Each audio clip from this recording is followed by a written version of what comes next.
પૃથ્વી પર કશું જોવા જેવું નથી.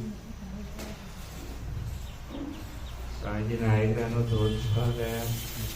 સંતોએ પૂછ્યું કે કેવો લાગ્યો ધોધ? સ્વામીજી કીધું યોગીજી મહારાજ કરતા સારો નથી. ભગવાન ભજવાના છે, બીજું ખટકો ના રહે ને સ્વામીજી. ઊંઘ આવે ને ઊંઘી જાવ એટલે શું? તમે સ્મરણ ના રહે અને ઊંઘી જાવ એટલે શું? એ બધી માયા જ કહેવાય કે નહીં?